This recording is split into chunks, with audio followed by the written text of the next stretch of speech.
ꯂꯥꯛꯀꯗꯕ ꯆꯩꯔꯥꯎꯕ ꯑꯁꯤꯅ ꯀꯔꯝ ꯍꯥꯏꯅꯕꯨ ꯇꯧꯖꯒꯗꯧꯔꯤꯕꯅꯣ ꯈꯪꯗ꯭ꯔꯦꯗ. ꯂꯩꯕꯥꯛꯀꯤ ꯏꯔꯥꯡꯅꯦ, ꯂꯩꯅꯗꯕꯒꯤꯕꯨ ꯋꯥꯕꯅꯦ. ꯈꯪꯗꯦꯗ ꯃꯇꯝ ꯑꯁꯦ ꯍꯔꯥꯎꯐꯝꯕꯨ ꯂꯩꯇ꯭ꯔꯦꯗ. ꯆꯍꯤ ꯑꯃꯒꯤ ꯀꯨꯝꯍꯩ ꯍꯔꯥꯎ ꯂꯥꯛꯄꯗ ꯋꯥꯈꯜꯁꯦ ꯅꯨꯡꯉꯥꯏꯐꯝ ꯑꯃꯠꯇ ꯍꯦꯛ ꯈꯪꯗꯦ. ꯆꯍꯤ ꯑꯃꯅ ꯑꯗꯨ ꯇꯧꯔꯦ, ꯆꯍꯤ ꯑꯃꯅ ꯑꯗꯥ ꯇꯧꯔꯦ. ꯂꯩꯕꯥꯛꯁꯦ ꯀꯥꯡꯈꯣꯡ ꯆꯥꯏꯕ, ꯂꯩꯍꯩꯗꯕ ꯂꯝꯗꯝ ꯍꯥꯏꯕꯗꯨ ꯆꯞ ꯆꯥꯅ ꯑꯣꯏꯔꯦ ꯍꯦꯛ ꯍꯥꯏꯕ ꯌꯥꯔꯦ. ꯑꯩꯒꯤ ꯏꯃꯨꯡ ꯑꯁꯤꯅ ꯃꯛꯇꯣꯏꯕ ꯀꯨꯝꯒꯤ ꯆꯩꯔꯥꯎꯕ ꯍꯥꯏꯁꯤ ꯄꯤꯛꯅ ꯂꯥꯡꯕ ꯌꯥꯔꯣꯏꯗ ꯄꯣꯠꯅꯤ. ꯃꯊꯦꯜ ꯂꯥꯟꯅꯔꯛꯀꯗꯧꯔꯤꯕ ꯃꯌꯥꯝ ꯑꯁꯤꯒꯤ ꯍꯟꯅꯅꯕ ꯍꯣꯠꯅꯕꯗ ꯉꯥꯗꯃꯛꯇ ꯍꯥꯏꯕꯁꯨ ꯉꯥ ꯀꯦꯖꯤ 6 ꯂꯩꯕꯗ ꯀꯣꯟꯅꯔꯣꯏꯗ ꯄꯣꯠꯅꯤ. ꯃꯃꯥꯡꯒꯤ, ꯃꯅꯤꯡꯒꯤ, ꯈꯥꯒꯤ, ꯋꯥꯡꯒꯤ ꯃꯥꯏꯀꯩ ꯈꯪꯗ ꯃꯈꯩ ꯃꯊꯦꯜ ꯂꯥꯟꯅꯒꯗꯧꯔꯤ ꯄꯣꯠꯅꯤ. ꯂꯥꯟꯅꯍꯧꯗ꯭ꯔꯦ ꯅꯣꯡ ꯉꯥꯟꯕꯗ ꯎꯅꯕ ꯍꯦꯛꯇ ꯏꯀꯥꯏꯅꯗꯣꯏꯅꯤ. ꯂꯨꯔꯤꯕꯁꯦ ꯃꯁꯤꯗꯅꯤ. ꯂꯩꯕꯥꯛꯀꯤ ꯆꯠꯅꯕꯤ ꯏꯟꯅꯕ ꯍꯣꯠꯅꯕ ꯍꯥꯏꯕꯁꯤꯁꯨ ꯇꯔꯥꯏꯕ ꯅꯠꯇꯦ.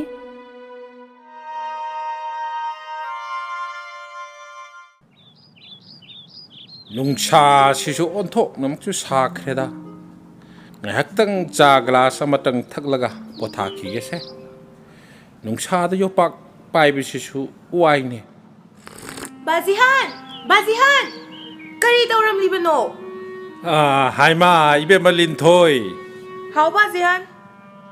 바지한ꯗꯤ ꯌꯣꯄꯥꯛ ꯄꯥꯏꯗꯅ ꯏꯪꯈꯣꯜ ꯉꯥꯏꯍꯥꯛꯇꯪ ꯁꯨꯔꯝꯂꯤꯕꯅꯤꯅꯦ.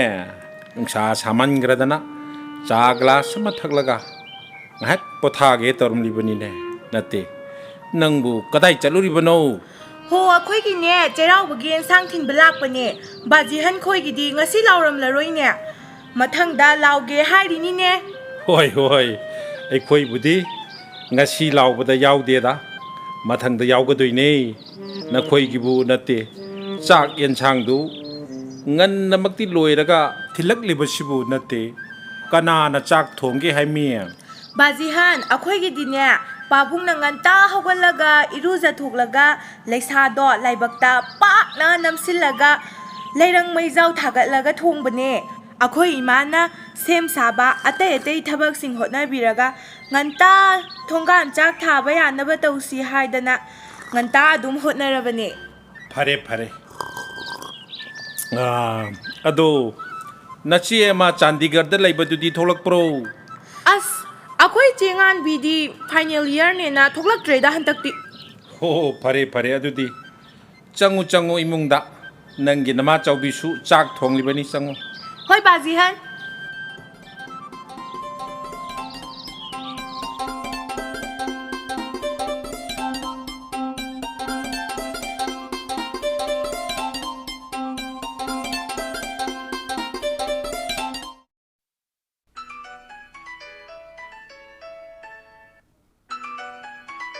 Ay mama taribro.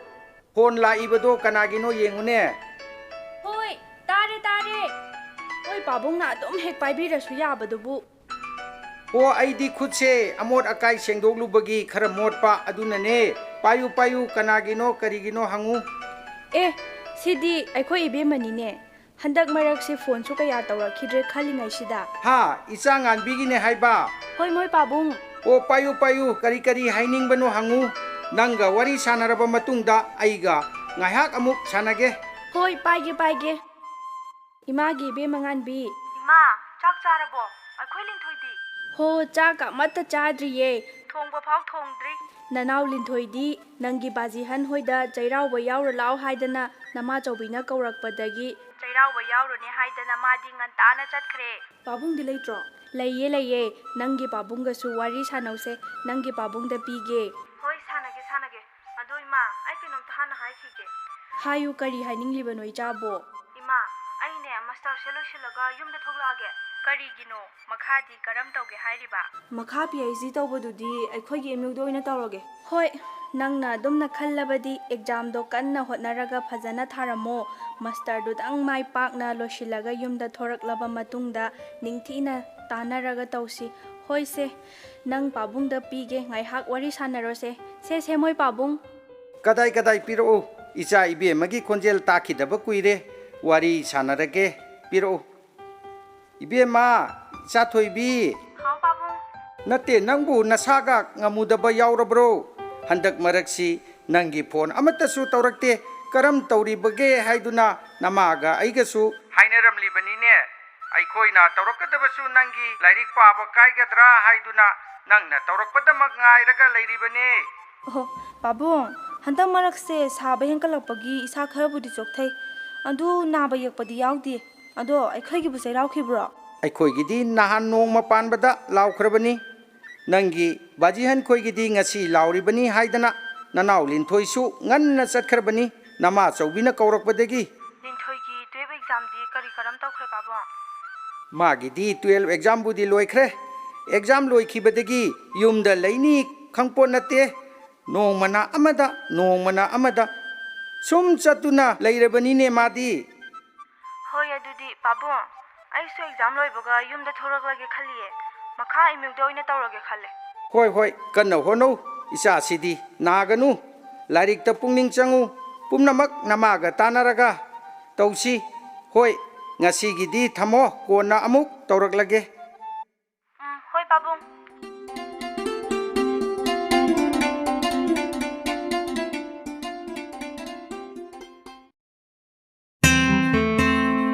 ꯉꯥꯟꯕꯤ ꯅꯪꯒꯤ ꯃꯥꯁꯇꯔꯒꯤ ꯃꯊꯪ PhD ꯇꯧꯕꯁꯦ ꯃꯅꯤꯄꯨꯔꯗ ꯇꯧꯅꯤꯡꯉꯤ ꯍꯥꯏꯔꯤꯗꯨꯕꯨ ꯀꯔꯤꯒꯤꯅꯣ ꯑꯗꯣ ꯅꯪꯅ ꯄꯥꯝꯖꯔꯕꯁꯨ ꯑꯩꯗꯤ ꯄꯥꯝꯗꯦ ꯂꯝꯗꯝꯁꯤꯒꯤ ꯏꯔꯥꯡꯁꯦ ꯑꯇꯩ ꯂꯝꯒ ꯃꯥꯟꯅꯗꯦ ꯗꯥꯄꯥꯔꯦ ꯑꯩꯗꯤ ꯆꯍꯤ ꯈꯔꯗꯤ ꯌꯨꯝꯗ ꯂꯩꯅꯤꯡꯉꯦ ꯂꯝꯗ ꯆꯍꯤ 4-5 ꯂꯩꯔꯛꯄꯁꯤꯗ ꯋꯥꯈꯜꯁꯦ ꯌꯨꯝꯒꯤ ꯆꯠꯅ ꯂꯣꯟꯆꯠ ꯃꯌꯥꯝ ꯑꯃ ꯀꯥꯎꯁꯤꯜꯂꯛꯄꯒꯨꯝ ꯇꯧꯔꯦ ꯍꯥꯏ ꯑꯗꯨꯒꯤꯗꯤ ꯑꯔꯨꯕ ꯅꯠꯇꯦꯗ ꯑꯩꯅ ꯈꯟꯕꯤꯔꯤꯕꯗꯤ ꯅꯪꯒꯤ ꯁ꯭ꯇꯗꯤꯗꯣ ꯃꯄꯥꯟꯗ ꯑꯗꯨꯝ ꯀꯝꯄ꯭ꯂꯤꯠ ꯑꯣꯏꯅ ꯂꯣꯏꯁꯤꯜꯂꯒ ꯌꯥꯔꯒꯗꯤ ꯊꯕꯛ ꯐꯥꯎꯕ ꯃꯄꯥꯟ ꯂꯝꯗ ꯇꯧꯕꯅꯕꯨ ꯍꯦꯟꯅ ꯐꯩ ꯈꯟꯕꯤꯔꯤꯕꯅꯤꯅꯦ ꯗꯥꯄꯥꯔꯤ ꯈꯣꯏꯒꯤ ꯁꯤꯐꯥꯏ ꯑꯣꯏꯕꯒꯤ ꯍꯧꯅꯁꯥ ꯂꯝꯗ ꯉꯥꯛ ꯂꯩꯔꯒ ꯅꯨꯡꯉꯥꯏꯕꯒꯤ ꯋꯥꯈꯜ ꯈꯟꯕꯗꯨ ꯌꯥꯝꯅꯕꯨꯗꯤ ꯐꯩ ꯑꯗꯨꯕꯨ ꯏꯔꯝꯗꯝꯒꯤꯁꯨ ꯈꯟꯕꯗꯤ ꯆꯨꯝꯕꯅꯤꯀꯣ ꯏꯔꯝꯗꯝꯒꯤꯁꯨ ꯈꯟꯒꯗꯕꯅꯤ ꯆꯨꯝꯃꯤ ꯑꯗꯨꯕꯨ ꯏꯍꯩ ꯏꯁꯤꯡ ꯇꯝꯂꯤꯉꯩꯗ ꯋꯥꯈꯜ ꯑꯅꯤ ꯂꯣꯡꯕ ꯆꯨꯝꯗꯦꯗꯅ ꯑꯩꯈꯣꯏꯅ ꯉꯁꯤ ꯑꯥꯔꯃꯤ ꯑꯣꯐꯤꯁꯥꯔ ꯑꯃ ꯑꯣꯏꯗꯨꯅ ꯃꯄꯥꯟ ꯂꯝꯗ ꯂꯩꯔꯤꯕꯁꯦ 12 ꯑꯦꯛꯖꯥꯝꯗ ꯀꯟꯅ ꯍꯣꯠꯅꯈꯤꯕ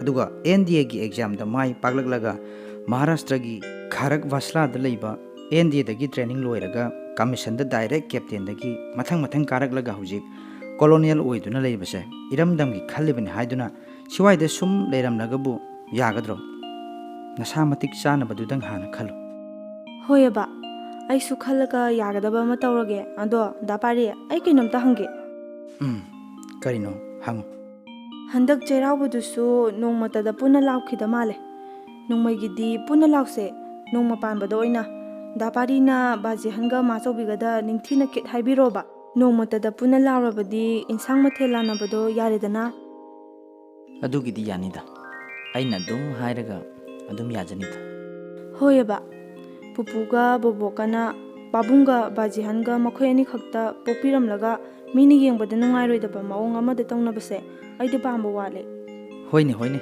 ꯑꯩꯒꯤꯗꯤ ꯇꯧꯁꯤ ꯍꯥꯏꯕ ꯑꯃꯗ ꯍꯦꯛꯇ ꯌꯥꯏ ꯑꯩꯈꯣꯏꯒꯤ ꯕꯕꯥꯁꯦ ꯃꯃꯥꯅ ꯍꯥꯏꯕꯗ ꯈꯔ ꯍꯦꯟꯅ ꯏꯟꯕꯒꯨꯝ ꯇꯧꯏ ꯑꯗꯨꯅ ꯏꯃꯥꯒꯤ ꯃꯄꯥꯝꯂꯣꯝꯁꯤꯗ ꯂꯩꯔꯝꯂꯤꯕꯁꯤꯅꯤ ꯏꯃꯥꯗ ꯑꯩ ꯍꯥꯏꯒꯦ ꯁꯣꯏꯗꯅ ꯌꯥꯕꯤꯔꯛꯀꯅꯤ ꯑꯗꯨꯅꯦꯕ ꯅꯣꯡꯃꯩꯗꯤ ꯗꯥꯄꯥꯔꯤꯁꯨ ꯆꯩꯔꯥꯎꯕ ꯃꯇꯝꯗ ꯌꯨꯝꯗ ꯁꯨꯇꯤ ꯊꯣꯛꯄꯤꯔꯛꯑꯣ ꯑꯩꯁꯨ ꯌꯨꯝꯗ ꯆꯩꯔꯥꯎꯕ ꯌꯥꯎꯗꯕ ꯆꯍꯤ ꯌꯥꯝꯃꯦ ꯄꯨꯟꯅ ꯌꯥꯎꯃꯤꯟꯅꯁꯦꯕ ꯀꯣ ꯍꯣꯏ ꯆꯤꯆꯦ ꯌꯨꯝꯗ ꯆꯠꯅꯕ ꯇꯧꯔꯁꯦ ꯃꯃꯥꯅ ꯂꯥꯛꯄ ꯌꯥꯗ꯭ꯔꯤꯕꯣꯅ ꯐꯣꯟ ꯇꯧꯔꯛꯑꯦ ꯑꯩꯅ ꯂꯥꯛꯀꯗꯧꯔꯦꯅ ꯍꯥꯏꯈ꯭ꯔꯕꯅꯦ ꯍꯣꯏ ꯗꯥꯄꯥꯔꯤ ꯑꯩꯈꯣꯏ ꯆꯠꯅꯕ ꯇꯧꯔꯒꯦ ꯗꯥꯄꯥꯔꯤ ꯑꯩꯈꯣꯏ ꯑꯃꯨꯛ ꯆꯠꯂꯒꯦ ꯀꯔꯝ ꯀꯥꯟꯗ ꯑꯃꯨꯛ ꯆꯪꯗꯣꯏꯅꯣ ꯅꯨꯃꯤꯠ 10ꯅꯤꯃꯨꯛ ꯂꯩꯔꯒ ꯆꯠꯂꯒꯗꯕꯅꯤ ꯆꯠꯂꯝꯗꯥꯏꯗ ꯅꯣꯡꯃ ꯑꯩꯈꯣꯏꯗ ꯂꯥꯛꯑꯣ ꯏꯟꯁꯥꯡ ꯑꯍꯥꯎꯕ ꯑꯃ ꯊꯣꯡꯉꯒ ꯄꯤꯖꯒꯦ ꯅꯪꯕꯨ ꯏꯟꯖꯥꯡ ꯑꯍꯥꯎꯕ ꯊꯣꯡꯕ ꯍꯩꯔꯕ꯭ꯔꯣ ꯏꯁ ꯄꯦꯅꯥꯃꯨꯛ ꯂꯥꯏꯕꯗꯨꯕꯣ ꯏꯟꯁꯥꯡ ꯑꯍꯥꯎꯕ ꯊꯣꯡꯕ ꯍꯥꯏꯕꯁꯤꯗꯤꯅꯦ ꯏꯟꯁꯥꯡꯗꯣ ꯃꯨꯟꯅ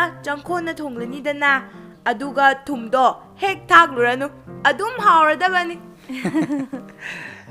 ꯑꯁꯦ ꯅꯪꯁꯨ ꯕꯥꯖꯤꯍꯟꯗ ꯆꯠꯂꯒꯦ ꯍꯥꯏꯔꯝꯃꯣꯗꯅ ꯍꯣꯏꯅꯦ ꯏꯀꯥꯎꯕꯨ ꯀꯥꯎꯏꯅꯦ ꯑꯩ ꯍꯥꯏꯔꯝꯂꯒꯦꯁꯦ ꯕꯥꯖꯤꯍꯟ ꯑꯩꯈꯣꯏ ꯑꯃꯨꯛ ꯆꯠꯂꯨꯈꯤꯒꯦ ꯐꯔꯦ ꯆꯠꯂꯨꯔꯣ ꯕꯥꯖꯤꯍꯟꯗꯤ ꯈꯨꯠ ꯊꯥꯗꯣꯛꯄ ꯌꯥꯗꯕ ꯊꯕꯛ ꯑꯃ ꯇꯧꯁꯤꯜꯂꯨꯔꯦꯅꯦ ꯊꯣꯛꯂꯛꯄ ꯌꯥꯔꯣꯏꯗꯧꯔꯦ ꯏꯕꯨꯡꯉꯣ ꯄꯥꯔꯤ ꯅꯆꯜ ꯑꯅꯤꯗꯨ ꯊꯣꯡꯒꯥꯜ ꯐꯥꯎꯕꯗꯪ ꯑꯣꯏꯔꯕꯁꯨ ꯊꯤꯟꯗꯣꯛꯄꯤꯔꯨꯗꯅ ꯑꯧ ꯕꯕꯥ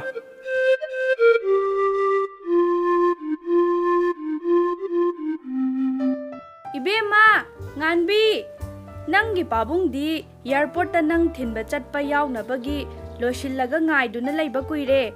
Natte nangbu loisillaga thorakpa yadribaro. Thorakadawre mama.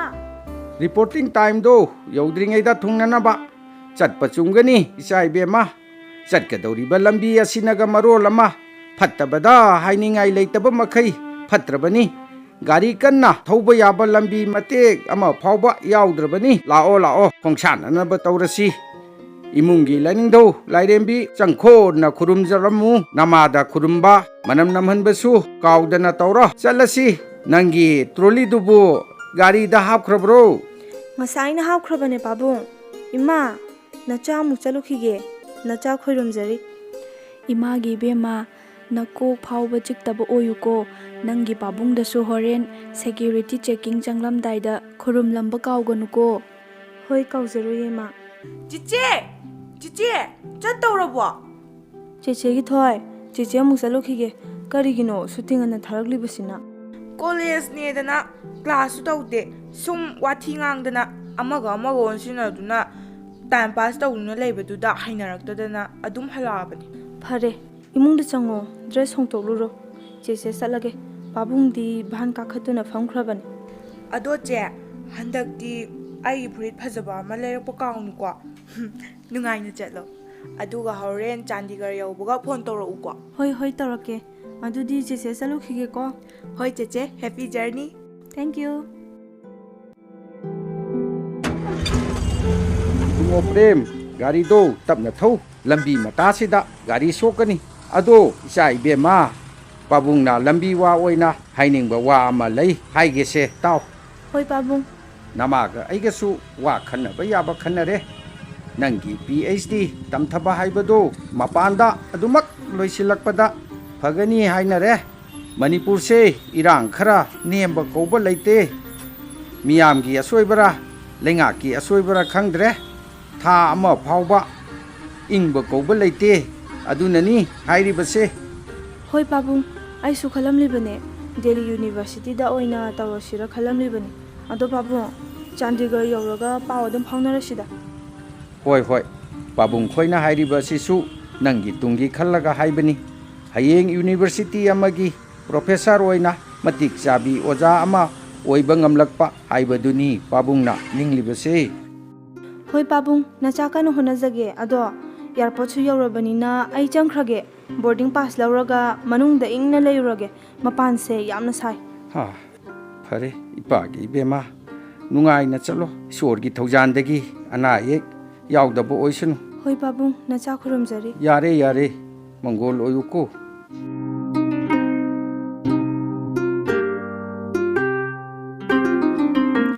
Linthoi nangi chechegi phamungdo taruna loisillaga thammu phirol singdo mafam chana yanchillu nache leitabanina imungi mateng nangna khara panggadabani koibema.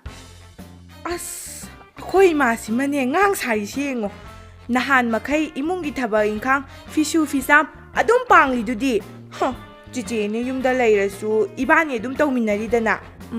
Hoi ado ima lupa 500 khata piyo khongaw amta leiruge. Karigi khongraw no leirugadawribadubo. Ho college satpado Friday numiti casual dress setkadabane aduda setnabani ba. Ho adu oiradi ngasi nini humnidang leiraga pirage aduga leiruro. Hoi ado ima yaragadi seldo lupa 1,000 sunaba piyuko. Aigi leigadaba pot amaga leiyeba aduga mukta leigeba.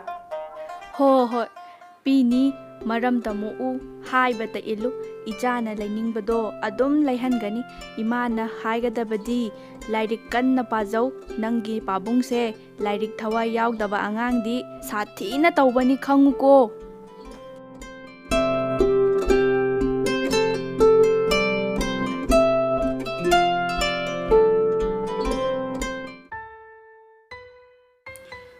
ibungo pari ibani chak chathoknaba tawrusidana Ima laklaga charse natraga Bajihan chathokpiro hai namadi mai likaigi nabai ke sogi macha mana hutpagi chakhibado chak charga laklagadabane aduna ipaicha punna ꯆꯥꯊꯣꯛꯃꯤꯟꯅꯔꯁꯤ ꯍꯥꯏꯕꯒꯤꯅꯤ ꯍꯣꯏ ꯕꯥꯖꯤ ꯑꯗꯨ ꯑꯣꯏꯔꯗꯤ ꯆꯥꯊꯣꯛꯂꯁꯤ ꯏꯟꯖꯥꯡꯕꯨ ꯀꯔꯤ ꯊꯣꯡꯕꯅꯣ ꯕꯥꯖꯤ ꯑꯦꯟꯁꯥꯡꯕꯨꯗꯤ ꯅꯪꯅ ꯆꯥꯅꯤꯡꯗꯕꯒꯤꯗꯤ ꯈꯪꯗꯦ ꯆꯝꯊꯣꯡ ꯑꯃ ꯊꯣꯡꯉꯦ ꯑꯗꯨꯒ ꯁꯤꯡꯖꯨ ꯑꯃ ꯁꯨꯔꯕꯅꯤ ꯉꯔꯥꯡ ꯅꯃꯥꯅ ꯍꯧꯕ ꯄꯥꯛꯅꯝꯗꯨꯁꯨ ꯂꯩꯔꯤ ꯉꯁꯤꯒꯤ ꯍꯥꯎꯕ ꯍꯥꯎꯇꯕ ꯁꯨꯝ ꯍꯦꯛ ꯆꯥꯔꯁꯦ ꯕꯥꯖꯤꯅ ꯊꯣꯡꯕꯁꯦ ꯀꯌꯥꯕꯨꯗꯤ ꯍꯥꯎꯒꯟꯗꯕꯅꯤ ꯑꯗꯨꯕꯨ ꯆꯥꯔꯁꯤ ꯂꯥꯛꯑꯣ ꯂꯥꯛꯑꯣ ꯂꯥꯏꯅ ꯇꯝꯕ ꯑꯃ ꯂꯩꯖꯔꯝꯂꯒꯅꯤ ꯍꯣꯏ ꯕꯥꯖꯤ ꯂꯥꯛꯂꯒꯦ ꯐꯔꯦ ꯐꯔꯦ ꯅꯈꯨꯠ ꯅꯁꯥ ꯍꯥꯝꯗꯣꯛꯂꯒ ꯗꯥꯏꯅꯤꯡ ꯔꯨꯝꯗ ꯑꯗꯨꯝ ꯆꯪꯂꯛꯑꯣ ꯆꯥꯛ ꯊꯤꯕ ꯑꯦꯟꯁꯥꯡ ꯍꯥꯞꯄ ꯁꯦꯝꯕ ꯁꯥꯕ ꯄꯨꯝꯅꯃꯛ ꯂꯣꯏꯔꯕꯅꯤ ꯅꯪꯅ ꯆꯪꯂꯛꯄꯗꯅꯦ ꯐ꯭ꯔꯤꯖꯗ ꯂꯐꯣꯏ ꯌꯥꯎꯔꯤꯕꯅꯤ ꯑꯅꯤꯗꯪ ꯄꯨꯔꯛꯎ ꯆꯥꯛ ꯇꯣꯛꯂꯝꯗꯥꯏꯗ ꯁꯪꯒꯣꯝꯒ ꯇꯣꯠꯂꯒ ꯆꯥꯁꯤ ꯕꯥꯖꯤ ꯑꯩꯗꯤ ꯂꯐꯣꯏꯗꯤ ꯆꯥꯔꯣꯏꯗ ꯁꯪꯒꯣꯝꯕꯨꯗꯤ ꯆꯥꯅꯤ ꯍꯣ ꯑꯗꯨ ꯑꯣꯏꯔꯒꯅ ꯑꯃꯈꯛꯇ ꯄꯨꯔꯛꯎ ꯍꯩ ꯂꯐꯣꯏ ꯑꯆꯧꯕꯅꯤꯅ ꯑꯅꯤ ꯆꯥꯁꯤꯟꯕ ꯉꯝꯂꯣꯏ ꯑꯗꯣ ꯈꯔ ꯊꯨꯔꯛꯑꯣ ꯆꯥꯛ ꯏꯪꯈ꯭ꯔꯒꯅꯤ ꯍꯣꯏ ꯂꯥꯛꯑꯦ ꯂꯥꯛꯑꯦ ꯕꯥꯖꯤ ꯍꯥꯎꯏ ꯍꯥꯎꯇꯦ ꯆꯤꯜꯍꯥꯎ ꯊꯤꯍꯩꯗꯦꯀꯣ ꯍꯛꯆꯥꯡ ꯐꯒꯦ ꯍꯥꯏꯔꯕꯗꯤ ꯆꯥꯕꯗ ꯆꯤꯜꯍꯥꯎ ꯊꯤꯗꯕ ꯆꯥꯕ ꯃꯇꯝ ꯅꯥꯏꯕ ꯀꯥ ꯍꯦꯟꯅ ꯆꯥꯁꯤꯟꯗꯕ ꯑꯁ ꯕꯥꯖꯤꯒꯤ ꯀꯥꯡꯁꯣꯏꯁꯤꯗꯤ ꯃꯍꯤ ꯈꯖꯤꯛ ꯂꯥꯡꯖꯔꯕꯁꯨ ꯍꯥꯎꯕꯗꯤ ꯌꯥꯝ ꯍꯥꯎꯋꯤ ꯑꯗꯣ ꯉꯔꯥꯡ ꯑꯩꯈꯣꯏ ꯏꯃꯥꯅ ꯍꯧꯕ ꯂꯐꯨ ꯊꯔꯣ ꯄꯥꯛꯅꯝꯁꯤ ꯉꯁꯤ ꯏꯪꯅ ꯆꯥꯔꯒꯁꯨ ꯉꯁꯤꯅ ꯍꯦꯟꯅ ꯍꯥꯎꯕꯒꯨꯝ ꯇꯧꯏ ꯑꯩꯈꯣꯏ ꯏꯃꯥꯁꯦ ꯆꯥꯛ ꯏꯟꯁꯥꯡ ꯊꯣꯡꯕꯗꯤ ꯆꯪꯈꯣꯟꯅ ꯍꯩꯀꯣ ꯕꯥꯖꯤ ꯕꯥꯖꯤꯁꯨ ꯍꯩꯕꯅꯤꯗ ꯑꯩꯒꯤ ꯍꯥꯏꯕꯕꯨ ꯃꯍꯤ ꯈꯔ ꯂꯥꯡꯒꯟꯕ ꯑꯗꯨꯒꯤ ꯋꯥꯅꯤ ꯀꯔꯤꯒꯤꯅꯣ ꯍꯥꯏꯔꯗꯤꯅꯦ ꯕꯥꯖꯤꯗꯤ ꯃꯍꯤ ꯃꯅꯥꯏ ꯆꯥꯕꯁꯦ ꯈꯔ ꯍꯩꯅꯩ ꯃꯁꯦ ꯑꯉꯥꯡ ꯑꯣꯏꯔꯤꯉꯩꯗꯒꯤꯅꯤ ꯑꯗꯨꯒ ꯈꯪꯖꯤꯟꯒꯗꯕ ꯑꯃꯅ ꯑꯦꯟꯁꯥꯡ ꯃꯍꯤ ꯃꯅꯥꯏ ꯆꯥꯕꯁꯦ ꯈꯣꯡ ꯍꯥꯝꯕ ꯅꯨꯡꯉꯥꯏꯕꯅꯤ ꯆꯥꯕꯁꯨ ꯊꯨꯅ ꯇꯨꯝꯕꯅꯤ ꯄꯥꯛꯅꯝꯁꯤꯗꯤ ꯃꯍꯤ ꯌꯥꯎꯗ꯭ꯔꯕꯅꯤꯅ ꯌꯥꯝ ꯆꯥꯗꯕ ꯇꯥꯔꯦꯅꯦ ꯕꯥꯖꯤꯅ ꯍꯥꯏꯔꯤꯁꯤꯗꯤ ꯑꯗꯨꯃꯛꯁꯨ ꯍꯥꯏꯕ ꯅꯠꯇꯦꯗ ꯃꯍꯤ ꯃꯅꯥꯏ ꯆꯥꯕ ꯐꯩ ꯍꯥꯏꯕꯅꯤꯗ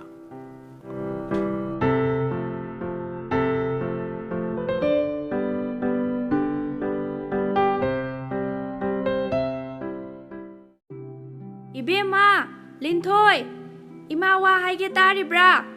ꯀꯔꯤ ꯍꯥꯏꯒꯦ ꯏꯃꯥ 이마네, 피롤 카라수 짬가다발레.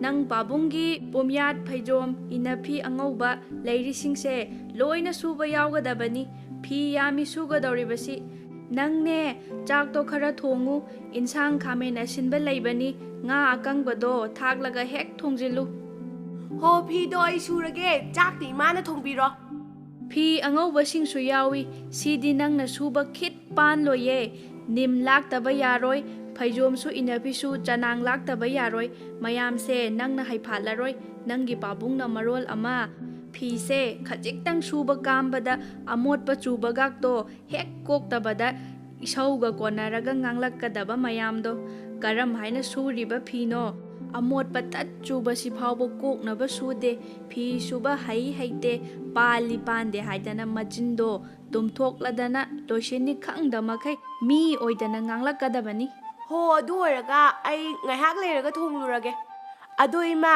ꯑꯩꯈꯣꯏꯒꯤ ꯊꯨꯝꯗꯤ ꯉꯔꯥꯡ ꯂꯣꯏꯈ꯭ꯔꯗꯨꯅꯤ ꯀꯃꯥꯏꯅ ꯇꯧꯕ ꯑꯗꯨꯅ ꯏꯍꯦ ꯑꯩꯗꯤ ꯀꯥꯎꯕꯨ ꯀꯥꯎꯔꯨꯔꯦꯅꯦ ꯑꯗꯨ ꯃꯃꯥꯋꯥ ꯍꯥꯏꯒꯦ ꯒꯣꯗ꯭ꯔꯦꯖꯇꯣ ꯍꯥꯡꯗꯣꯛꯂꯒ ꯃꯅꯨꯡꯒꯤ ꯎꯄꯨ ꯃꯆꯥꯗꯨꯗ ꯁꯦꯜ ꯌꯥꯎꯔꯤꯕꯅꯤ ꯑꯗꯨꯗꯒꯤ ꯂꯨꯄꯥ 50ꯗꯪ ꯄꯨꯔꯣ ꯑꯗꯨꯒ ꯆꯥꯎꯕꯤꯇꯣꯟꯒꯤ ꯗꯨꯀꯥꯟꯗꯒꯤ ꯊꯨꯝꯗꯣ ꯄꯦꯀꯦꯠ ꯑꯃꯒ ꯅꯪꯅ ꯄꯥꯝꯕ ꯀꯔꯤꯅꯣ ꯑꯃꯒ ꯂꯩꯔꯛꯑꯣ ꯆꯠꯂꯣ ꯆꯠꯂꯣ ꯑꯗꯨ ꯍꯥꯟꯅ ꯂꯩꯍꯧꯔꯨꯔꯣ ꯏꯃꯥ ꯑꯗꯣ ꯁꯝꯄꯨ ꯈꯔꯒ ꯂꯩꯔꯛꯂꯒꯦ ꯍꯣ ꯌꯥꯔꯦ ꯂꯩꯔꯛꯑꯣ ꯆꯠꯂꯣ ꯊꯦꯡꯈ꯭ꯔꯅꯤ ꯍꯣ ꯍꯣꯏ ꯆꯠꯂꯒꯦ 이해 이마기 베마 ꯀꯔꯤꯅꯣꯝꯇꯒ ꯍꯥꯏꯍꯧꯒꯦꯁꯦ 이마 ꯀꯔꯤꯅꯣ ꯃꯃꯥ ꯅꯪꯅ ꯗꯨꯀꯥꯟ ꯆꯠꯂꯨꯔꯒ ꯍꯜꯂꯛꯄꯗꯅꯦ ꯅꯅꯦ ꯂꯣꯏꯗꯥꯡꯈꯣꯏꯒꯤꯗ ꯄꯥꯎ ꯑꯝꯇ ꯍꯥꯏꯔꯝꯃꯨ ꯀꯔꯤ ꯄꯥꯎꯅꯣ ꯃꯃꯥ ꯍꯣꯔꯦꯟ ꯅꯨꯃꯤꯗꯥꯡ ꯋꯥꯏꯔꯝꯅꯦ ꯃꯔꯨꯞꯀꯤ ꯁꯦꯜꯗꯣ ꯈꯔ ꯁꯣꯏꯗꯅ ꯊꯤꯜꯂꯛꯎ ꯍꯥꯏꯔꯝꯃꯨ ꯀꯥꯎꯕ ꯌꯥꯗꯦꯀꯣ ꯑꯁ ꯑꯩꯈꯣꯏ ꯃꯥꯒꯤ ꯊꯧꯗꯥꯁꯤꯅ ꯍꯣ ꯍꯣꯏ ꯍꯥꯏꯔꯝꯒꯦ ꯆꯠꯂꯦ ꯆꯠꯂꯦ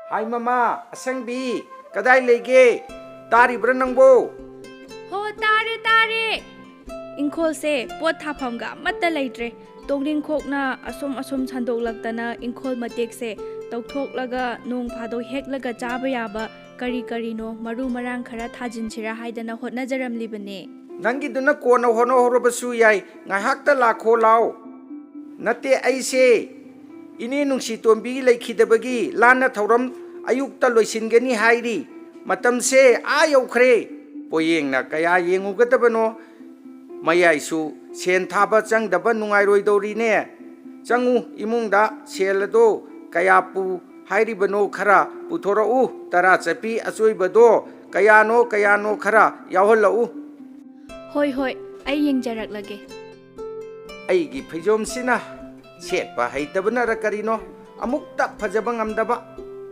ꯍꯣꯏꯗ ꯄꯪꯌꯦꯠ ꯌꯦꯠꯁꯤꯜꯂꯒ ꯂꯣꯏꯔꯦ ꯏꯕꯣꯇꯣꯟ ꯑꯩꯉꯣꯟꯗꯒꯤ ꯍꯦꯟꯅ ꯐꯖꯕꯕꯨ ꯀꯅꯥ ꯂꯥꯛꯀꯗꯕꯅꯣ ꯃꯣꯏ ꯄꯥꯕꯨꯡ ꯂꯨꯄꯥ 500ꯁꯤꯅ ꯄꯣꯠꯌꯦꯡ ꯌꯦꯟꯕꯤꯔꯣ ꯑꯗꯨꯒ 10 ꯆꯠꯄꯤꯁꯦ 30ꯅꯤ ꯁꯤꯅ ꯃꯌꯥꯏ ꯆꯪꯕꯗꯣ ꯃꯗꯨꯗ ꯁꯃꯨꯛ ꯃꯃꯥꯏ ꯍꯥꯏꯕ꯭ꯔꯥ ꯌꯣꯠꯁꯕꯤ ꯃꯃꯥꯏ ꯍꯥꯏꯕ꯭ꯔꯥ ꯑꯩꯗꯤ ꯈꯪꯖꯗ꯭ꯔꯦ ꯃꯌꯥꯝꯗꯨꯁꯨ ꯁꯦꯜ ꯊꯥꯕ ꯌꯥꯎꯗꯕ ꯌꯥꯔꯣꯏꯗ ꯄꯣꯠꯅꯤ ꯑꯣ ꯄꯤꯔꯛꯑꯣꯁꯦ ꯑꯩ ꯊꯦꯡꯈ꯭ꯔꯦ ꯃꯃꯩ ꯇꯥꯅ ꯆꯠꯄꯁꯤꯁꯨ ꯑꯩ ꯀꯌꯥ ꯄꯥꯝꯗꯦ ꯑꯩ ꯆꯠꯂꯦ ꯍꯣ ꯃꯣꯏ ꯄꯥꯕꯨꯡ ꯀꯩꯅꯣꯝꯇꯒ ꯍꯥꯏꯖꯒꯦ ꯀꯔꯤꯅꯣ ꯊꯦꯡꯂꯦ ꯍꯥꯏꯔꯤꯁꯤꯃꯛꯇꯗ ꯀꯔꯤ ꯑꯃꯨꯛ ꯍꯥꯏꯈꯤꯒꯦ ꯍꯥꯏꯔꯤꯕꯅꯣ ꯍꯣ ꯑꯗꯨꯕꯨꯔꯣ ꯍꯣꯔꯦꯟ ꯃꯣꯏ ꯄꯥꯕꯨꯡꯅ ꯍꯟꯕꯤꯔꯛꯄꯗ ꯊꯨꯝꯗꯣ ꯄꯦꯀꯦꯠ ꯑꯝꯇꯪ ꯂꯩꯕꯤꯔꯛꯑꯣ ꯁꯪꯕꯤ ꯅꯪꯒꯤ ꯊꯧꯗꯥꯁꯤꯗꯤ ꯑꯁ ꯅꯠꯇꯦ ꯊꯨꯝꯗꯨ ꯂꯩꯔꯨꯕ ꯀꯨꯏꯗ꯭ꯔꯤꯕꯗꯥꯏꯅꯦ ꯅꯈꯣꯏꯁꯦ ꯊꯨꯝ ꯈꯔ ꯈꯤꯠ ꯆꯥꯃꯜꯂꯤ ꯊꯨꯝ ꯌꯥꯝꯅ ꯆꯥꯕꯁꯦ ꯐꯠꯇꯦ BP ꯋꯥꯡꯈꯠꯂꯤ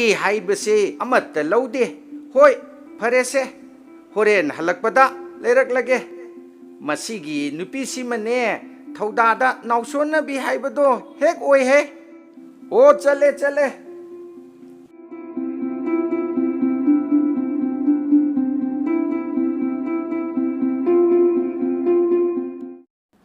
이봉어 ꯅꯪꯒꯤ ꯍꯌꯦꯡ ꯆꯠꯀꯗꯕꯒꯤ ꯐ꯭ꯂꯥꯏꯠꯇꯨ ꯍꯧꯖꯤꯛ ꯐꯥꯎꯕꯒꯤ ꯑꯣꯏꯅꯗꯤ ꯀꯦꯟꯁꯦꯜ ꯇꯧꯕꯒꯤ ꯃꯦꯁꯦꯖꯅꯆꯤꯡꯕ ꯑꯃꯠꯇ ꯂꯥꯛꯇꯦꯀꯣ ꯑꯧ ꯕꯕꯥ ꯍꯧꯖꯤꯛ ꯐꯥꯎꯕꯗꯤ ꯂꯥꯛꯇ꯭ꯔꯤ ꯑꯗꯨꯗꯤ 24 hours ꯃꯃꯥꯡꯗ ꯃꯦꯁꯦꯖ ꯂꯥꯛꯇ꯭ꯔꯒꯗꯤ ꯀꯦꯟꯁꯦꯜꯃꯛꯇꯤ ꯇꯧꯔꯛꯂꯔꯣꯏ ꯃꯃꯥꯡꯒꯤ ꯈꯣꯡꯆꯠ ꯑꯃꯗ ꯏꯌꯔ ꯑꯦꯁꯤꯌꯥꯒꯤ ꯐ꯭ꯂꯥꯏꯠ ꯀꯦꯟꯁꯦꯜ ꯇꯧꯔꯛꯄꯗꯒꯤ ꯅꯪꯒꯤ ꯖꯣꯏꯟ ꯇꯧꯕꯒꯤ ꯃꯇꯝ ꯍꯦꯟꯗꯣꯛꯈꯤꯕꯗꯒꯤ ꯅꯪꯒꯤ ꯄꯣꯁꯇꯤꯡ ꯃꯐꯝꯗꯒꯤ ꯀꯣꯜ ꯃꯅꯝ ꯇꯧꯔꯛꯄꯗꯣ ꯌꯥꯝꯅ ꯅꯨꯡꯉꯥꯏꯈꯤꯗꯕ ꯑꯗꯨꯅꯅꯤ ꯏꯄꯥꯅ ꯍꯪꯂꯤꯕꯁꯦ ꯐꯔꯦ ꯏꯄꯥ ꯋꯥ ꯍꯥꯏꯒꯦ ꯅꯪ ꯌꯨꯝꯗꯒꯤ ꯆꯠꯊꯣꯛꯂꯝꯒꯅꯨ ꯏꯄꯥꯅ ꯑꯣꯐꯤꯁꯇꯒꯤ ꯍꯜꯂꯛꯄꯒ ꯅꯪꯒꯤ ꯄꯥꯕꯨꯡ 이보ꯇꯣꯟꯒꯤꯗ ꯉꯥꯏꯍꯥꯛ ꯀꯣꯏꯔꯨꯁꯤ ꯅꯆꯜ ꯂꯤꯟꯊꯣꯏꯒ ꯅꯪꯒꯤ ꯏꯟꯗꯣꯝꯆꯥ ꯑꯁꯪꯕꯤꯒ ꯑꯃꯨꯛꯇꯪ ꯎꯅꯔꯝꯃꯨ ꯅꯣꯡꯃ ꯂꯤꯟꯊꯣꯏꯅ ꯀꯣꯏꯔꯛꯎ ꯍꯥꯏꯔꯝꯕꯗꯨ ꯅꯍꯥꯛ ꯆꯠꯂꯨꯔꯝꯃꯣꯏꯅꯦ ꯍꯣꯏ ꯕꯕꯥ ꯆꯠꯄꯕꯨꯗꯤ ꯆꯠꯂꯨꯗꯦ ꯑꯗꯣ ꯍꯣꯔꯦꯟ ꯆꯠꯂꯕꯗꯤ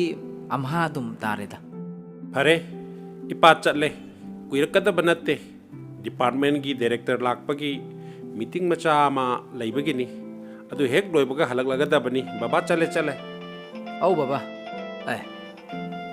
ꯕꯕꯥ ꯑꯩꯈꯣꯏ ꯉꯥꯟꯕꯤꯒꯤ ꯐꯣꯟ ꯂꯥꯛꯏꯅꯦ ꯑꯣ ꯀꯔꯤ ꯍꯥꯏꯔꯤꯕꯅꯣ ꯅꯆꯤꯟꯅꯕꯨ ꯉꯥ ꯑꯗꯨꯝ ꯋꯥꯔꯤ ꯁꯥꯟꯅꯍꯧꯔꯣ ꯏꯄꯥ ꯊꯦꯡꯈ꯭ꯔꯦ ꯆꯠꯂꯦ ꯉꯥꯟꯕꯤ ꯇꯥꯔꯦ ꯗꯥꯄꯥꯔꯤ ꯀꯩꯗꯧꯉꯩ ꯆꯪꯗꯣꯏꯅꯣ ꯍꯌꯦꯡꯁꯤ ꯆꯠꯂꯒꯗꯕꯅꯦ ꯀꯔꯤ ꯍꯥꯏꯅꯤꯡꯕ ꯂꯩꯒꯦ ꯅꯨꯡꯉꯥꯏꯕ ꯄꯥꯎ ꯑꯃ ꯇꯝꯒꯦ ꯇꯧꯅꯤꯗ ꯑꯦꯛꯖꯥꯝ ꯍꯥꯏꯗꯣꯛꯄꯩ ꯄꯥꯎꯔꯣ ꯇꯝꯃꯨꯅꯦ ꯇꯥꯒꯦ ꯑꯩꯒꯤ ꯃꯥꯁꯇꯔꯒꯤ ꯑꯦꯛꯖꯥꯝꯗꯣ ꯍꯥꯏꯗꯣꯛꯂꯦꯕ ꯑꯗꯨ ꯀꯔꯝ ꯇꯧꯔꯒꯦ ꯇꯝꯃꯣ 96 PC ꯆꯠꯂꯒ ꯐꯥꯔꯁ ꯀ꯭ꯂꯥꯁꯇ ꯑꯣꯏꯅ ꯄꯥꯁ ꯇꯧꯔꯛꯂꯦ ꯏꯟꯗꯣꯝꯆꯥ ꯍꯣꯏꯗꯕꯨ ꯍꯥꯏꯈ꯭ꯔꯕꯣ ꯍꯥꯏꯈꯤꯗꯕ ꯑꯣꯏꯔꯗꯤ ꯍꯣꯔꯦꯟ ꯕꯕꯥ ꯑꯣꯐꯤꯁꯇꯒꯤ ꯍꯜꯂꯛꯂꯒ ꯏꯕꯥꯅꯤ ꯄꯨꯟꯅ ꯅꯣꯏ ꯌꯨꯝꯗ ꯆꯠꯇꯣꯏꯅꯤ ꯑꯗꯩꯗ ꯑꯣꯏꯅ ꯍꯥꯏꯕꯤꯔꯝꯃꯒꯦ ꯄꯥꯕꯨꯡꯅ ꯆꯩꯔꯛꯀꯗ꯭ꯔꯥ ꯀꯤꯕꯗꯒꯤ ꯍꯥꯏꯗ꯭ꯔꯤꯕꯅꯦ ꯀꯔꯤꯒꯤ ꯀꯤꯔꯤꯕ ꯄꯥꯕꯨꯡꯒꯤ ꯑꯁꯥꯗꯤ ꯑꯩꯅ ꯒꯣꯜ ꯃꯦꯗꯥꯂꯤꯁ ꯑꯣꯏꯔꯛꯄꯅꯦ ꯑꯩꯁꯨ ꯐꯅ ꯀꯟꯅꯕꯨꯗꯤ ꯍꯣꯠꯅꯖꯕꯅꯦ ꯑꯗꯨꯗ ꯍꯟꯗꯛ ꯒꯣꯜ ꯃꯦꯗꯥꯂꯤꯁ ꯑꯣꯏꯔꯛꯂꯤꯕ ꯅꯨꯄꯤꯁꯦ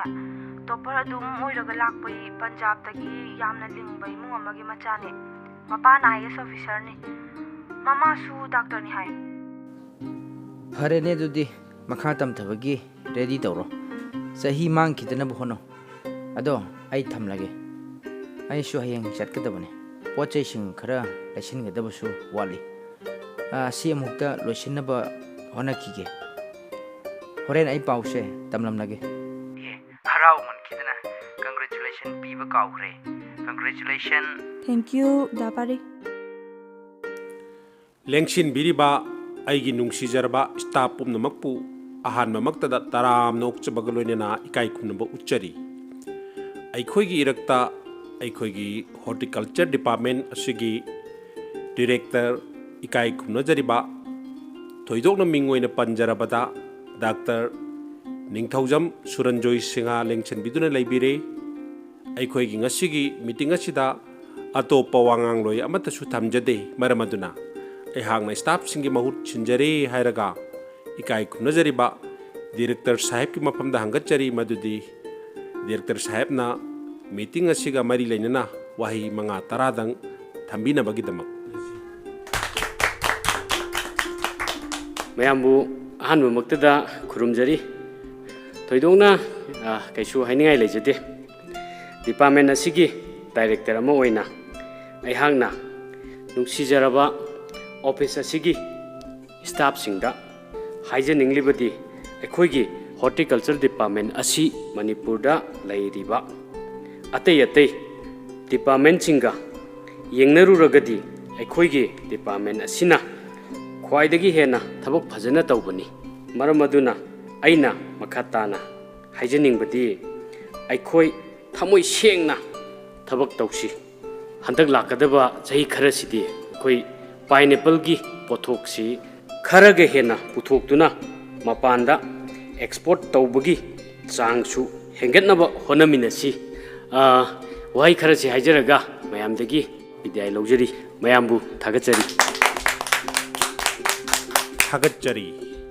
mathang sidi aikhoigi office asigi UDC ama oina thawpubiribi Srimati Nandinina meeting asigi thagat warol thambina naba hangatchari ahanba maktada tinbiriba khwai pumnamakpu ikai khumnaba uchari ngasigi meeting asida aikhoigi ikai khumnajariba department asigi director ming oina panjarabada Dr. Ningthaujam Suranjoy Singana masagi jillaba matambu kaithokpiduna meeting asida saruk yabireduna leijariba office ki staff singda mamal yamlaba pautak kaya pibibaga loinana mapung phahanbibagidamak ngamkhai leitana aihak isamak amadi office ki maikaidagi thagatpa phongdokjari mathang tarakpada aigi nungsijaraba office asigi staff singna matam chana lengbirakduna saruk yabiduna meeting asibu mapung phahanbibagi damak hanna thagatpa phongdokjari wahai kharasi haijaraga aigi thagat wahai tensinjari pumnamakpu amuka hanna thagatjari thank you all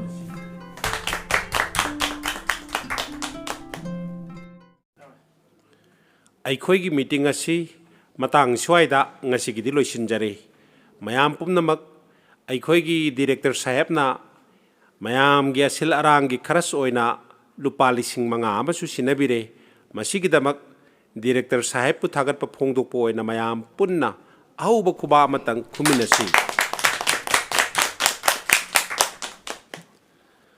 hainingai leitana nungaijare adudi mayam pumnamak refreshment punna phangminanaba thangnaba ka somda lengsin minarase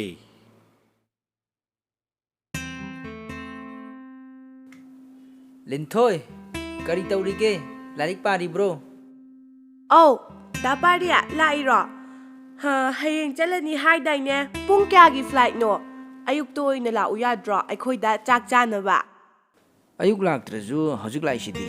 natteda injang ahauba amma thonglaga pijaningbai wanida chaningamoi khangine aina thongladi thum thakpa kauthokani khanbada chaningba fauram laroyeba ado numidang oina hallo chak charaga ai mama laklaga ngale hallugeba Ay su hange khalam ni bane.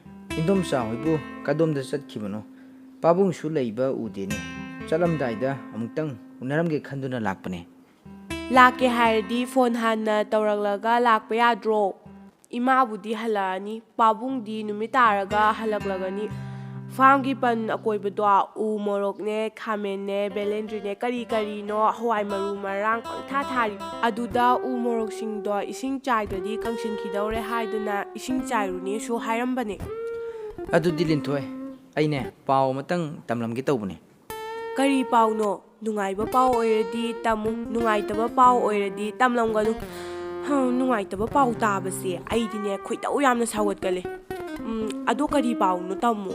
ꯉꯁꯥꯏ ꯑꯌꯨꯛꯇꯅꯦ ꯅꯣꯏ ꯆꯦ ꯉꯥꯟꯕꯤꯗꯣ ꯑꯩꯉꯣꯟꯗ phone ꯇꯧꯔꯛꯄꯅꯦ. ꯑꯩꯈꯣꯏ ꯆꯦ ꯉꯥꯟꯕꯤꯅ ꯀꯔꯤ ꯄꯥꯎ ꯍꯥꯏꯔꯛꯂꯤꯕ? ꯅꯣꯏ ꯆꯦ ꯉꯥꯟꯕꯤꯒꯤ ꯃꯥꯁꯇꯔꯒꯤ ꯑꯦꯛꯖꯥꯝꯗꯣ ꯃꯥꯗꯤ ꯐꯥꯔꯁ ꯀ꯭ꯂꯥꯁꯇ ꯑꯣꯏꯅ ꯄꯥꯁ ꯇꯧꯔꯛꯂꯦ ꯍꯥꯏꯕꯅꯤ. ꯑꯗꯨꯒꯤ ꯄꯥꯎꯅꯤ. ꯑꯩꯈꯣꯏ ꯆꯦꯕꯣ? ꯍꯩꯃꯥ, ꯍꯔꯥꯎꯋꯦ ꯌꯥꯝꯅ. ꯃꯥꯁꯨ ꯑꯩꯉꯣꯟꯗ ꯀꯣꯛ ꯍꯥꯏꯔꯛꯄ ꯌꯥꯔꯤ ꯄꯣꯠꯅꯤ. ꯗꯥ ꯄꯥꯔꯤꯗ ꯑꯣꯏꯅ ꯍꯥꯏꯔꯛꯂꯤꯕꯗꯣ ꯑꯩꯅ ꯈꯪꯕ ꯑꯃꯗꯤ ꯂꯩ. ꯀꯔꯤ ꯈꯪꯉꯤꯕ? ꯑꯩꯈꯣꯏ ꯄꯥꯕꯨꯡꯅ ꯒꯣꯜ ꯃꯦꯗꯥꯂꯤꯁ ꯐꯥꯎꯔꯛꯇ꯭ꯔꯕꯗꯤ ꯃꯥꯅ ꯄꯥꯝꯕ ꯑꯃꯠꯇ ꯇꯧꯍꯜꯂꯣꯏ ꯍꯥꯏꯕꯅꯦ. ꯑꯗꯨꯅꯅꯤ. ꯑꯗꯣ ꯅꯪꯅ ꯅꯤꯡꯊꯤꯅ ꯄꯥꯎꯗꯣ ꯏꯟꯗꯣꯝꯆꯥ ꯍꯣꯏꯗ ꯇꯝꯃꯣ. ꯑꯗꯣ ꯄꯥꯕꯨꯡꯗꯨꯁꯨ ꯁꯥꯎꯗꯅꯕ ꯏꯟꯗꯣꯝꯆꯥꯅ ꯑꯣꯏꯅ ꯇꯝꯍꯜꯂꯣ. ꯍꯣꯏꯗ, ꯑꯩꯈꯣꯏ ꯄꯥꯕꯨꯡꯕꯨꯗꯤ ꯑꯩꯉꯣꯟꯗꯕꯨꯗꯤ ꯁꯥꯎꯗꯕꯅꯦ. ꯌꯥꯅꯤ, ꯑꯩ ꯑꯗꯨꯝ ꯇꯝꯒꯦ. ꯍꯣꯔꯦꯟ ꯄꯥꯕꯨꯡ ꯂꯥꯛꯄꯗ ꯐꯥꯔꯝꯗꯒꯤ ꯉꯥ ꯐꯖꯕ ꯑꯃ ꯄꯨꯔꯛꯎ ꯍꯥꯏꯈ꯭ꯔꯒꯦ. ꯑꯩꯈꯣꯏ ꯆꯦꯒꯤ ꯃꯥꯁꯇꯔꯒꯤ ꯑꯦꯛꯖꯥꯝ ꯄꯥꯁ ꯇꯧꯕꯒꯤꯒ ꯄꯨꯟꯅ ꯑꯣꯏꯅ ꯆꯥꯔꯁꯦ. ꯗꯥ ꯄꯥꯔꯤ, ꯅꯪ ꯆꯠꯈꯤꯕ ꯌꯥꯔꯣꯏꯀꯣ? ꯑꯗꯨꯕꯨꯗꯤ ꯌꯥꯕ. ꯑꯗꯨꯗ ꯑꯩꯈꯣꯏ ꯕꯥꯖꯤ ꯍꯜꯂꯛꯄꯗ ꯑꯩ ꯑꯃꯨꯛ ꯌꯨꯝꯗ ꯂꯩꯔꯝꯗ꯭ꯔꯕꯗꯤ ꯅꯨꯡꯉꯥꯏꯔꯣꯏꯗꯕ. ꯉꯁꯤꯗꯤ ꯑꯣꯐꯤꯁꯇꯒꯤ ꯍꯜꯂꯛꯄ ꯊꯦꯡꯂꯛꯄ ꯇꯥꯔꯦ ꯍꯥꯏꯔꯛꯄꯅꯦ. ꯑꯗꯨꯕꯨ ꯀꯔꯝ ꯀꯥꯟꯗ ꯍꯜꯂꯛꯀꯗꯕꯅꯣ ꯈꯪꯗꯕꯅꯤꯅ ꯍꯥꯏꯕ ꯉꯝꯗꯦ. ꯕꯥꯖꯤꯍꯟꯒꯤ ꯑꯣꯏꯔꯗꯤ ꯑꯩ ꯍꯥꯏꯅꯒꯦ. ꯗꯥ ꯄꯥꯔꯤꯗꯣ ꯉꯁꯤ ꯑꯩꯈꯣꯏꯒꯤꯗ ꯂꯩꯍꯜꯂꯒ ꯍꯌꯦꯡ ꯑꯌꯨꯛ ꯉꯟꯇꯥ ꯂꯥꯛꯍꯜꯂꯒꯦ ꯍꯥꯏꯈ꯭ꯔꯒ ꯂꯣꯏꯔꯦ. ꯑꯗꯨꯗꯤ ꯌꯥꯔꯣꯏꯍꯦ. ꯕꯥꯖꯤꯗꯣ ꯐꯥꯒꯤ ꯌꯥꯗꯕꯅꯤ. ꯑꯗꯨꯒꯤꯁꯨ ꯃꯊꯛꯇ ꯍꯌꯦꯡ ꯑꯩꯒꯤ ꯆꯠꯅꯕꯒꯤ ꯄꯣꯠ ꯆꯩ ꯐꯤꯔꯣꯜꯒꯥꯛꯁꯨ ꯑꯃꯠꯇ ꯂꯣꯏꯁꯤꯟꯗ꯭ꯔꯤꯕꯅꯤ. ꯑꯩ ꯀꯨꯏꯅ ꯂꯩꯊꯣꯛꯄ ꯌꯥꯔꯣꯏ. ꯂꯤꯟꯊꯣꯏ, ꯑꯩ ꯆꯠꯅꯕ ꯇꯧꯔꯒꯦ. ꯄꯥꯕꯨꯡꯒ ꯏꯟꯗꯣꯝꯆꯥꯒꯗ ꯅꯪꯅ ꯅꯤꯡꯊꯤꯅ ꯄꯥꯎ ꯇꯝꯂꯣꯀꯣ. ꯆꯥꯛꯇꯣ ꯃꯊꯪ ꯊꯣꯛꯂꯛꯄꯗ ꯑꯣꯏꯅ ꯆꯥꯔꯁꯤ. ꯗꯥ ꯄꯥꯔꯤ ꯂꯥꯛꯄꯁꯤꯗ ꯆꯥꯃꯤꯟꯅꯅꯤꯡꯕꯒꯤ ꯋꯥꯅꯤꯗ. ꯆꯥꯗ꯭ꯔꯁꯨ ꯌꯥꯏ. ꯑꯩꯈꯣꯏ ꯏꯃꯨꯡꯁꯤꯅꯅꯦ ꯅꯣꯡꯃꯇ ꯏꯟꯖꯥꯡ ꯑꯍꯥꯎꯕ ꯆꯥꯕ ꯐꯪꯕ ꯄꯣꯠ ꯅꯠꯇꯦ. ꯆꯦꯆꯦꯒꯤ ꯁꯦꯜ ꯊꯥꯅꯕ ꯍꯣꯠꯅꯕꯅꯦ. ꯄꯥꯕꯨꯡꯅ ꯕꯥꯖꯤꯍꯟ ꯈꯣꯏꯒꯨꯝ ꯁꯔꯀꯥꯔꯒꯤ ꯊꯕꯛ ꯇꯧꯍꯧꯗ꯭ꯔꯕꯅꯤꯅ ꯁꯦꯜ ꯋꯥꯕ ꯏꯃꯨꯡ ꯑꯣꯏꯕꯗꯒꯤ ꯏꯟꯖꯥꯡ ꯑꯍꯥꯎꯕ ꯆꯥꯕ ꯇꯣꯏꯅ ꯐꯪꯕ ꯄꯣꯠ ꯅꯠꯇꯦ. ꯑꯗꯣ ꯗꯥ ꯄꯥꯔꯤ, ꯅꯪꯒꯤ ꯄꯣꯁꯇꯤꯡꯗꯣ ꯀꯥꯏꯗꯅꯦꯕ? ꯂꯥꯞꯄꯤꯗ. ꯗꯦꯜꯂꯤꯗꯒꯤ ꯂꯣꯀꯦꯜ ꯇ꯭ꯔꯦꯟꯗ ꯑꯃꯨꯛ ꯄꯨꯡ 4ꯔꯣꯝ ꯇꯣꯡꯂꯒ ꯕꯁꯇ ꯑꯃꯨꯛ ꯄꯨꯡ 2ꯔꯣꯝ ꯆꯠꯂꯒ ꯂꯩꯕ ꯃꯐꯝꯅꯦ. ꯃꯃꯤꯡꯅ ꯕꯗ꯭ꯔꯤꯅꯥꯊ ꯀꯧꯋꯦ. ꯌꯨꯄꯤꯒꯤ ꯂꯝꯅꯦ. ꯑꯗꯣ ꯀꯩꯝꯇꯁꯨ ꯆꯥꯗ꯭ꯔꯦ. ꯄꯤꯡꯄꯣꯡ ꯂꯩ ꯆꯥꯒꯦꯔꯥ? ꯉꯁꯥꯏ ꯏꯃꯥꯟꯅꯕꯤꯁꯤꯡꯅ ꯀꯣꯂꯦꯖꯇ ꯆꯥꯁꯤ ꯍꯥꯏꯗꯨꯅ ꯂꯩꯔꯒ ꯆꯥꯕꯗꯒꯤ ꯑꯩꯅ 2-3 ꯄꯥꯏꯁꯤꯜꯂꯛꯄꯅꯤ. ꯂꯩꯌꯦ, ꯄꯤꯔꯛꯀꯦ. ꯌꯥꯔꯦꯍꯦ, ꯅꯪꯒꯤ ꯆꯥꯅꯕꯗꯨꯝ ꯑꯗꯨꯝ ꯊꯝꯃꯣ. ꯑꯗꯣ ꯑꯩ ꯆꯠꯂꯒꯦꯀꯣ ꯂꯤꯟꯊꯣꯏ. ꯍꯣꯏ ꯗꯥ ꯄꯥꯔꯤ, ꯑꯗꯨꯗꯤ ꯍꯌꯦꯡ ꯅꯨꯡꯉꯥꯏꯅ ꯆꯠꯂꯣꯀꯣ.